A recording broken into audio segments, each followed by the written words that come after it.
Well, about a year ago, the Air Force decided that it needed to do something about what it seen as a troubling trend in personal behavior among the people who work in the nuclear missile field.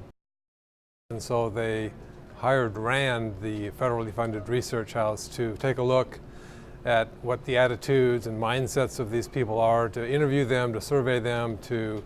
try to figure out what sort of things were bothering them. And when they went to all the missile fields and interviewed a sampling of people,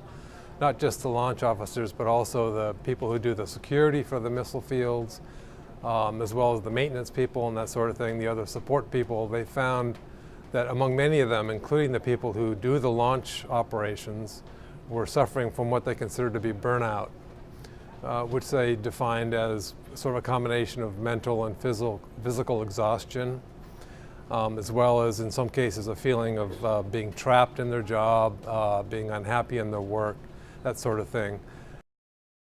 Well, in particular, the case of spousal abuse, they have tracked it in recent years, and it showed a markedly higher, in percentage terms, a markedly higher rate of spousal abuse within the people who do the ICBM mission than the Air Force at large. I spoke to a young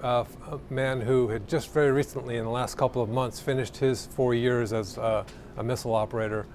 And he said, you know, we practice for this mission as if it's going to be all-out nuclear war, and really none of us think that's ever going to happen. And he and many others who do this work have complained that a lot of the equipment is run down, the facilities are old and need to be modernized. And so the working conditions in many cases are really subpar, and this is part of the problem.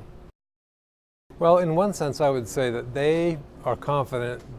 based on their own conversations inside the Air Force, that they have a grasp of what's going on.